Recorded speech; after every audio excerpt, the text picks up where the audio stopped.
800 francs le contenu de la pièce. Bon, les 500 si vous voulez. Oui. Et 500 et un preneur. 600. 600, 700. 700. 800. 800. Allez, 100 francs pour la machine à écrire. Il y a encore quelques jours, 6 personnes travaillaient ici, dans cette entreprise de la région parisienne. Une faillite comme il s'en produit en moyenne plus de 150 chaque jour à travers tout le pays. La vente aux enchères, c'est la fin du voyage. La dernière étape du long calvaire que doit endurer le chef d'une entreprise qui se meurt. En général, il ne vient pas ce jour-là pour ne pas avoir à assister au triste spectacle de la vente au plus offrant. Il faut vider les locaux, il faut accélérer les procédures. Ils nous remettent les clés d'entreprise et en fait on les soulage.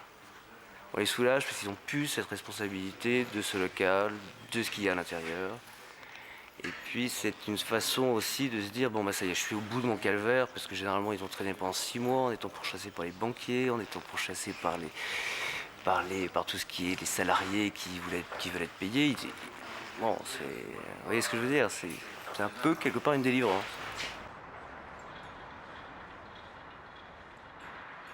C'est l'huissier que Thierry Dubois est en train de guetter par la fenêtre. Thierry est patron d'une petite carrosserie automobile à Sartrouville, en banlieue parisienne. Depuis plusieurs années, son chiffre d'affaires ne cesse de baisser. Mais c'est surtout depuis son divorce, il y a 2 ans, que la situation s'est aggravée. C'est son épouse qui tenait la comptabilité de la société, un poste vital que Thierry n'a pu remplacer. Thierry est responsable de son affaire en nom propre. C'est donc sur ses biens personnels que les créanciers viennent désormais se payer. Enfin, tout ce que je demande, c'est qu'ils ne touchent pas quand même à la chambre des enfants, qu'ils respectent quand même leur petit lieu, leur point de repère, quoi. Et ça qui me fait un peu peur, c'est surtout qu'ils touchent à la chambre des enfants. Ça, je ne voudrais pas qu'ils touchent. On ne sait pas ce qu'on peut faire. C'est pas là, on ne sait pas. Parce que s'il n'y a personne pour aider, personne pour soutenir. S'il n'y a personne, je crois que, je sais pas, peut-être qu'on peut se jeter par la fenêtre ou des choses comme ça.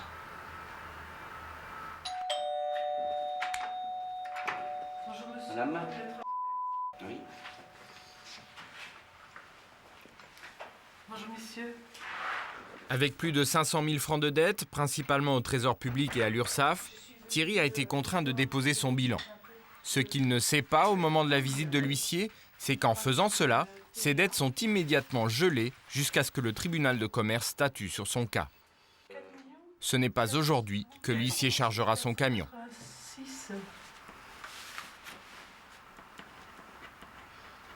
Bon, vous avez mes coordonnées. Oui. Alors monsieur.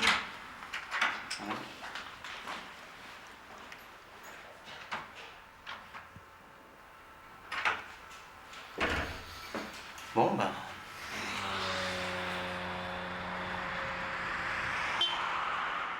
Dans quelques heures, Thierry Dubois sera fixé sur son sort.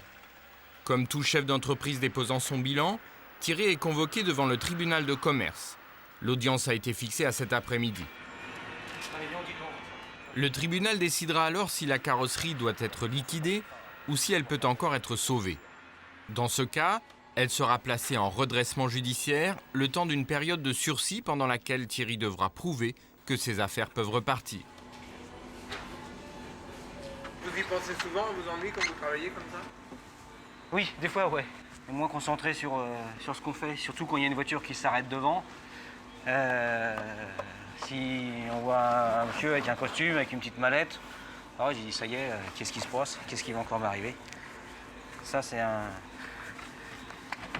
me le fait un peu à chaque fois, ça, quand je vois quelqu'un qui arrive comme ça. 4 salariés travaillaient avec Thierry lorsqu'il a repris l'affaire il y a près de 8 ans. Aujourd'hui, il doit se débrouiller avec un seul employé et un apprenti. On se bat pour une entreprise, on essaye de conserver aussi les emplois, et puis on essaye de faire sa vie, quoi, de faire un petit patrimoine, de vouloir garder ce qu'on a fabriqué, quoi. Mais du jour au lendemain, si ça disparaît...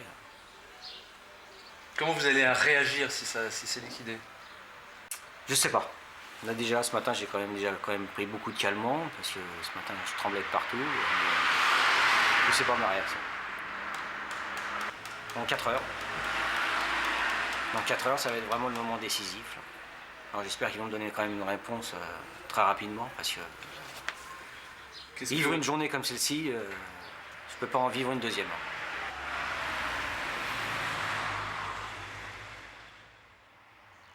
Cette journée, les chefs d'entreprise en dépôt de bilan l'ont tous vécue. Patron d'une société de design industriel, Yves Christin a connu la même incertitude que Thierry, le carrossier. Aujourd'hui, il est fixé. Le tribunal de commerce vient d'ordonner la liquidation de son entreprise. Tout va alors très vite. Il faut payer les salariés, préparer tous les comptes de la société et se présenter dans les 3 jours devant le liquidateur judiciaire chargé de faire disparaître l'entreprise. Le verdict est tombé. Il faut encore prévenir clients et fournisseurs, sans oublier les proches. Et je ne suis pas fier de cette situation, bien sûr. Et je n'en parle pas autour de moi. J'en parle pas à ma famille. J'en parle pas à mes amis. Quand mes amis me demandent si ça va, s'ils sont pas au courant de mes affaires, je leur dis très bien. C'est pas avec plaisir que je prends les fournisseurs au téléphone pour leur annoncer la mauvaise nouvelle. Il n'y a pas d'agressivité, ni des fournisseurs, ni des clients. Mais c'est quand même très désagréable d'annoncer ce genre de choses. Et c'est vrai que quelque part, vous êtes montré du doigt, vous êtes celui qui a raté quelque chose, qui a échoué quelque part. Puis on pense aussi, en regardant autour de soi, à tout ce qu'on a fait, aux années de travail pour constituer des documentations, pour constituer des dossiers, pour constituer une clientèle, pour établir une relation qui tienne le coup et qu'on ait le réflexe, que les clients aient le réflexe Christin quand ils ont besoin de quelque chose. Je veux dire que tout ça fait qu'on se dit que ça va être anéanti du jour au lendemain, et il va falloir repartir à la case départ. Dans sa chute, Yves Christin entraîne ses 6 salariés, dont 3 ouvriers prototypistes. Le patron a fait de son mieux pour leur trouver un nouvel emploi, mais pour l'instant sans confirmation. Alors dans l'atelier, même si on n'en veut pas directement à Christin, les plus âgés sont les plus inquiets. Par moment, j'y crois pas. Par moment, j'y crois pas. Je dis, mais c'est pas possible. Ce matin, je suis arrivée, tout le monde était là. J'ai dit, mais ça y est, ça recommence, c'est comme avant. Mais non, faut pas rêver. Non, mais c'est vrai, pourquoi que ça s'arrête en fin de compte? On a l'impression que tout peut continuer. Je pense que le problème humain, le problème des gens, ils ne l'abordent pas. Je pense qu'ils font abstraction de ça. Hein. Bon, pour nous, on est un numéro supplémentaire, et puis sur une liste, et puis voilà, quoi. Ils nous envoient au chômage. Bon, bah, allez au chômage. Mais et ils s'en lavent les mains après. Puis ils passent à un autre dossier. Puis ils diront aussi à ces gens-là, bon, allez au chômage. Et les gens iront au chômage. Et vitam aeternam, tout le temps, et aller au chômage. Jusqu'où ça va aller? Le tribunal de commerce de Bobigny. C'est ici qu'échouent les dossiers de toutes les entreprises en dépôt de bilan de Seine-Saint-Denis. L'an dernier, il y en a eu 1500, une moyenne de 5 dépôts de bilan par jour. Plus de 9 fois sur 10, le tribunal a ordonné la liquidation pure et simple de l'entreprise. Et pour les quelques-unes qui ont obtenu un redressement judiciaire, plus de 2 sur 3 finissent tout de même par être liquidées. Dans le hall du rez-de-chaussée, c'est le défilé permanent. À tour de rôle, les chefs d'entreprise en dépôt de bilan viennent plaider leur cause, avec, ils le savent, peu de chances d'obtenir un sursis. Les juges sont comme eux, chefs d'entreprise. Élus par leur pairs, leur rôle est clair, protéger les entreprises viables, écarter les autres. En tant que chef d'entreprise, je sais ce que c'est, je sais ce que ça veut dire. J'ai vu des gens ici pleurer parce qu'ils ont tout perdu, c'est vrai. Mais encore une fois, la loi, ça n'est pas le tribunal qui l'a fait, le tribunal applique la loi. Et ça vous fait pas mal au cœur, vous avez pas... Si, mais qu'est-ce que je peux y faire? Qu'est-ce que le tribunal peut y faire? C'est malheureux, c'est comme ça, et on a vu même des artisans qui se sont engagés dans tout un tas de frais, d'achat, etc., qui se trouvent ruinés du jour au lendemain, ils n'ont plus rien, ils sont à la rue. C'est effectivement, mais qu'est-ce qu'on peut faire? On ne peut pas les laisser continuer. Patron de bistrot à Aulnay-sous-Bois, Daniel Leplat est venu lui-même demander la liquidation. Un crédit trop lourd sur le dos, une importante pension alimentaire à payer à son ex-femme, une baisse notable de la fréquentation de son café. Daniel jette l'éponge. Je préfère retirer un trait, perdre mes 22 ans de travail que j'ai accompli. Je préfère perdre ça que la santé. La santé. Pour moi, la santé, c'est important. Parce que j'ai quand même autour de moi mon ami, mon enfant et ma famille, que je tiens beaucoup. On est très soudés avec. Je veux dire, rien que pour eux, je veux dire, il faut que je veux vivre. C'est au tour de Daniel de se présenter devant les juges. Dans quelques minutes, il aura tourné une page importante de sa vie.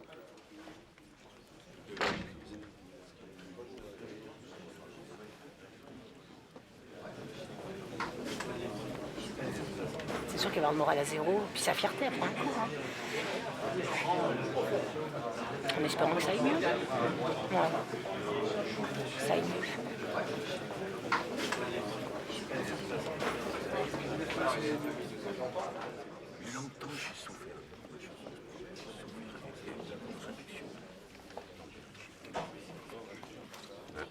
Bien, impeccable. Ouais, bien. Ben, on va mettre délibéré 14h30. 14h30 délibéré. Ouais. Ben, je crois que, vu ma situation, vu la situation, ils jugent que, comme j'avais acquéreur de vendre l'affaire, ils me laissent le temps de pouvoir, leur solution, eux, la meilleure solution, c'est de vendre l'affaire. Donc ils vont me laisser un temps pour pouvoir faire ça. Ça va bien se passer, quoi. Hein, sans problème. Faut le faire, ça. Pourquoi on ne peut pas? 30 000 francs par mois de crédit immobilier plus 8 000 francs de pension alimentaire. Progressivement, Daniel a dû abandonner l'activité de buraliste et de marchand de journaux. Il a commencé à puiser sur sa trésorerie et 3 ans plus tard, c'est le grand plongeon. Ce que ses différents créanciers ne manquent pas de lui rappeler chaque jour au téléphone. Bureau. Sans problème. Hein, je passe demain matin. Hein. Allez, au revoir, bonne journée. Ouais.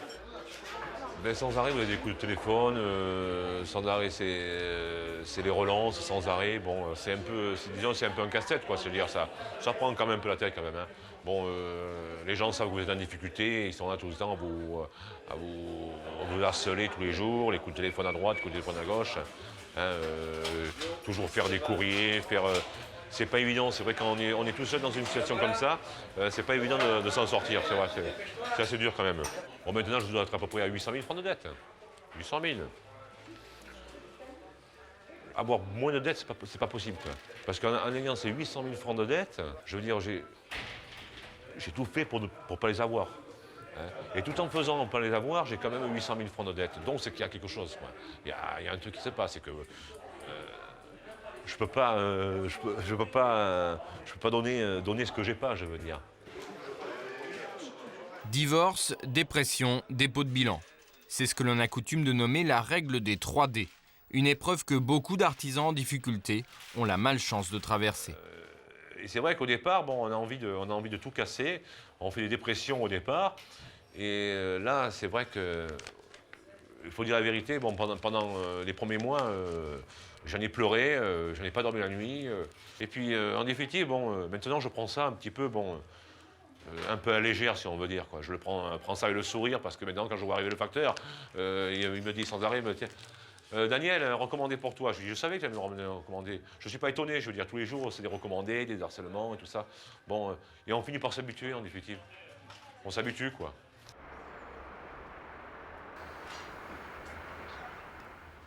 Quelques minutes avant de se rendre au tribunal de Versailles, Thierry déjeune en compagnie de son ex-femme, Christine. Malgré leur divorce, elle continue à le soutenir dans les moments les plus difficiles. C'est notamment elle qui se rend la plupart du temps auprès des créanciers pour tenter de négocier les dettes de Thierry. Une activité particulièrement pénible. Vous passez pour des gens incompétents, tout petits, qui ne payent pas la facture, qui sont feignants, qui font rien, des escrocs, des moins que rien, quoi. On est manque de dignité, pas d'humanité, manque de respect aussi. Hein. Donc c'est grave, quoi, quand on y attache de l'importance. Hein. Pourquoi vous faites tout ça, alors ?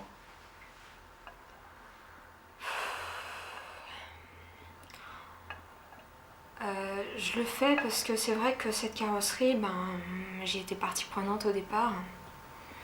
Donc à partir du moment où on accepte de prendre en charge une société, je veux dire, on peut pas, c'est comme un enfant, c'est comme un mariage aussi, c'est plein de réflexions avant de passer à l'abandon.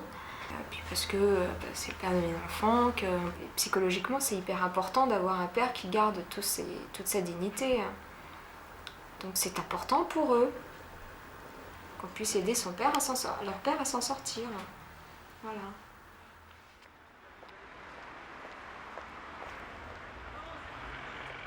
Dans quelques instants, Thierry se présentera devant ses juges.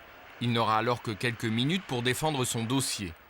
Pour éviter la liquidation de sa carrosserie et donc obtenir un redressement judiciaire, Thierry doit présenter un plan de continuation crédible.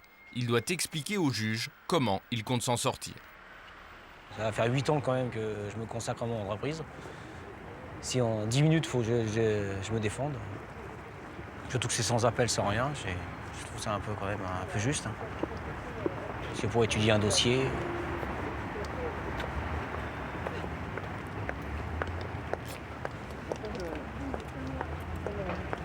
Vous avez le trac? Oui. Oui.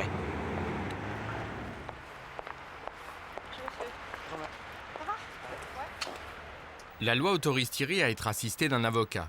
Cet après-midi, les juges entendront 14 autres patrons dans son cas. Statistiquement, 1 ou 2 d'entre eux seulement obtiendront satisfaction.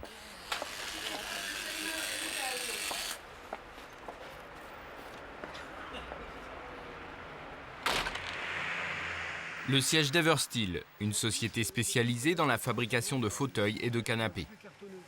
Eversteel est l'un des gros clients d'Yves Christin, pour qui il a dessiné plusieurs prototypes. Yves Christin est un bourreau de travail. Le dépôt de bilan et la liquidation ne l'ont pas empêché de se rendre sur place pour suivre ses productions les plus récentes auprès du PDG d'Eversteel, Paul Goiset. En fait, aujourd'hui, en effet, j'aurais dû cesser l'activité, mais le fait d'arrêter de déposer le bilan pour notre entreprise ne signifie pas que je n'ai pas des hommes en face de moi, des interlocuteurs qui sont des industriels et qui ont des attentes. Donc je ne peux pas du jour au lendemain leur dire « j'ai arrêté mon activité, au revoir ». Après 25 ans d'existence, la société Eversteel connaît aujourd'hui, elle aussi, des difficultés. Malgré leurs bonnes relations, elle n'a plus les moyens de faire appel à la créativité d'Yves Christin. On voit bien le déclenchement, la butée de la poignée. Pour arriver à trouver des fabricants qui ne fassent pas comme tout le monde, c'est-à-dire qui copient, les 3/4 des fabricants copient pour tirer les prix vers le bas. Qui peut amortir 5 personnes depuis 2 mois à l'étude sur un produit comme ça? Qui peut l'amortir? Il faut m'expliquer. Moi, j'ai des mécaniciennes ici, elles sont payées 8000 francs. Vous voyez, je le dis, 8000 francs par mois. Vous allez en Pologne, vous allez en Hongrie, vous allez les payer 1500 francs par mois. Bah dites-moi, expliquez-moi, quand on vient de me faire des cours. Moi, je suis preneur. Hein. Année après année, la progression constante des dépôts de bilan n'est pas une mauvaise affaire pour tout le monde. Pour les mandataires de justice, ce serait même plutôt le contraire. Payés au pourcentage, ils sont désignés par le tribunal de commerce pour assister le chef d'entreprise qui bénéficie d'un redressement judiciaire. Thierry sort tout juste du tribunal de Versailles. Bonne nouvelle, les juges lui ont accordé le sursis qu'il espérait. Accompagné de son avocate, Thierry se rend donc chez l'administrateur judiciaire pour la suite des événements. Pour suivre l'affaire de Thierry, la Cour a désigné maître Jean-Louis Laureau. Thierry n'est plus autorisé à signer le moindre chèque. Une fois par semaine, il devra se rendre dans ce bureau pour faire viser ses comptes. Au moindre écart, l'administrateur demandera l'arrêt de l'activité, car en cas de nouvelle dette, il peut lui-même être déclaré responsable. Ce que je constate en tout cas, c'est que beaucoup ont envie de se battre, hein, car l'entreprise, ils la considèrent comme leur enfant, hein, et qu'ils ont envie de la sauver. C'est parfois possible, c'est parfois impossible. Notre rôle, justement, dans le cas où il y a une impossibilité, c'est de faire comprendre aux chefs d'entreprise que poursuivre, ça peut conduire qu'à une situation encore pire que celle à laquelle ils sont arrivés. Le tribunal a donné 6 semaines à Thierry pour prouver qu'il peut redresser son entreprise. Première étape de cette course contre la montre, trouver de nouveaux clients. Mais à Sartrouville, il y a déjà de nombreux carrossiers. La concurrence est rude. Chacun essaye presque de prendre les clients des autres. Hein. C'est ça qui est un peu malheureux hein, quand même. C'est-à-dire, ils regardent le jour où tu disparaîtrais, pour eux, c'est... Ah ben bien sûr, hein, ce sera pas une bonne aubaine, quand même pas. Mais enfin, disons que aussitôt, ils reprennent la clientèle qui vont derrière. Hein. C'est un peu... presque des vautours, quoi, comme on peut dire.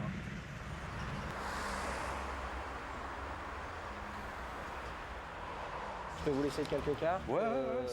Thierry tente sa chance auprès d'un marchand de voitures d'occasion. Vous avez une voiture avec voilà, c'est ça. frappée avec Voilà, votre nom, ouais. voilà. Bon, je vous laisse mes cartes là. Ouais, d'accord. Comme ça, vous m'appelez, je viens aussitôt, je vous fais des devis en forfait, quoi. Bon, très bien. Moi, je vous remercie. Je te remercie. Allez, au revoir. À bientôt. Ouais. Monsieur, vous recevez souvent des visites de collègues comme ça qui cherchent du travail? Oui, ça nous arrive, pas mal, oui. Et par rapport aux autres, vous êtes solidaire ou... Solidarité entre nous, c'est une question de fric, c'est tout. Solidarité, je pense. S'il est moins cher, j'irai chez lui parce que le boulot est pas mal. S'il est bien fait, c'est toujours pareil. Ce que je disais, s'il est bien fait, on va chez lui, on ira chez lui. Mais de là faire bosser un peu tout le monde, on peut pas parce qu'on n'a pas assez de taf déjà nous pour faire ça. Mais solidarité, je pense pas, on peut pas laisser ça comme ça. Je pense que c'est chacun se débrouille. Le parcours du combattant n'est pas terminé pour Yves Christin. Le tribunal ayant ordonné la liquidation de son entreprise, il doit maintenant se rendre chez le liquidateur désigné par les juges. C'est lui qui assure la fermeture légale de la société, procède au licenciement du personnel et veille au remboursement des différents créanciers. Maître Jacqueline Cariven explique à Yves Christin les différentes étapes de la fermeture définitive de sa société. Elle va également lui apprendre une nouvelle à laquelle il ne s'était pas préparé. Son principal concurrent vient de se porter candidat au rachat de son entreprise. Voilà. C'est un concurrent à vous? Oui, madame. Très proche. Très proche. Quand j'ai montré à M. Christin l'offre d'acquisition d'un concurrent, je conçois tout à fait que cette offre le peine, parce qu'il s'aperçoit que parce qu'il est par terre, il arrête toute activité. Qu'est-ce que font les autres vautours? Ils viennent dire, tiens, on va récupérer ce qui reste, on va lui prendre le peu de clientèle qui lui reste, on va lui prendre même son mobilier, etc. De retour à son entreprise, Christin fait le compte-rendu de la réunion à son personnel. On a vu Maître Cariven. Vous arrêtez, donc c'est terminé pour vous. Votre mission est achevée. Vous n'attendrez pas des mois pour être payé. Ça devrait se faire sous un délai de 8-10 jours. Vous ne soyez pas pénalisé trop longtemps. Mais Yves Christin n'est pas au bout de ses surprises. Son plus ancien prototypiste lui annonce qu'il va désormais travailler pour son principal concurrent, celui qui cherche à reprendre sa société. Donc il vous prendrait là-bas? Éventuellement, il me prendrait là-bas. Prendre sa retraite. C'est donc vous qui l'avez informé? C'est plus ou moins moi qui l'ai informé. Je sais très bien que je m'en vais chez un concurrent direct, mais moi j'ai encore 13 ans à travailler, donc il faut que ces 13 ans-là, j'arrive à les combler le mieux possible. Vous ne pensiez pas que votre concurrent serait intéressé par l'entreprise? Je n'ai pas voulu y penser. Non, mais il récupère mes collaborateurs, il récupère ma clientèle, il récupère mes outils, et puis pourquoi pas ma femme, quoi, je veux dire. C'est facile, en plus, il recrute des gens très compétents. Alors, bon, j'ai pas su, moi, les garder avec moi parce que les choses sont passées différemment. Il récupère le meilleur, quoi, je veux dire. Ça fait toujours un peu mal, quoi. Le Chiquito cherche un repreneur. Le tribunal de Bobigny a donné 2 mois à Daniel pour boucler l'affaire. 3 semaines après l'audience, Daniel est tout près du but. Un acheteur s'est manifesté. Le montant de la transaction tourne pour l'instant autour de 500 000 francs, soit moins du quart du prix auquel Daniel a acquis l'établissement. À ce prix-là, le repreneur est confiant. De toute façon, un bar, je pense que ça marche. Et puis, à partir du moment où on a les 3 réunis, bar, tabac et presse, c'est obligatoire que ça marche. Pourquoi est-ce que lui y arriverait par exemple et vous n'auriez pas réussi? Mais la différence déjà, lui, quand il va prendre mon affaire, c'est que déjà au départ, bon, il va déjà pas la payer au prix que je l'ai payé moi. Il va pas avoir les crédits que j'ai moi. Il va pas avoir le problème de pension alimentaire, de tout ça, et qui ressort de tout ça, parce qu'en définitive, je perds tout. Je suis arrivé à faire un capital, et ce capital, je veux dire, je le perds en 3 ans. Je veux dire, donc je repars sans rien, quoi. Je repars à zéro, disons. À 48 ans, je repars à zéro.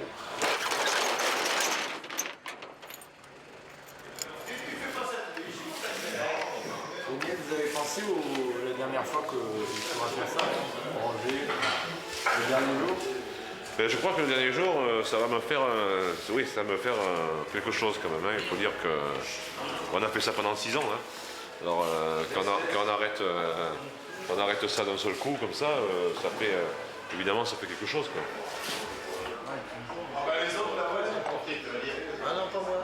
Moi, malheureusement, bon, je pars pas comme j'aurais dû partir, mais je le prends au-dessus de moi.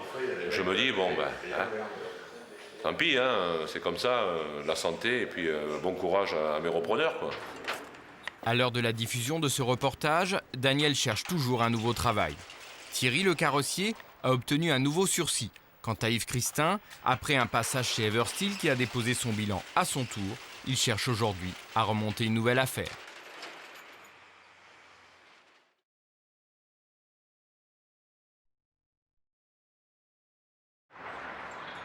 C'est l'huissier que Thierry Dubois est en train de guetter par la fenêtre. Incapable de faire face à ses dettes, ce carrossier de la région parisienne a dû mettre son affaire en dépôt de bilan. Thierry est responsable de la carrosserie en nom propre. Ce sont donc sur ses biens personnels que les créanciers viennent se payer. Enfin, tout ce que je demande, c'est qu'ils ne touchent pas quand même à la chambre des enfants, qui respectent quand même leur petit lieu, leur point de repère. Quoi. Et ça qui me fait un peu peur, c'est surtout qu'ils touchent à la chambre des enfants. Ça, je ne voudrais pas qu'ils touchent. On ne sait pas ce qu'on peut faire, c'est pas là, on ne sait pas. Parce que s'il n'y a personne pour aider, personne pour soutenir. S'il n'y a personne, je crois que, je sais pas, peut-être qu'on peut se jeter par la fenêtre ou des choses comme ça. Bonjour monsieur. Madame.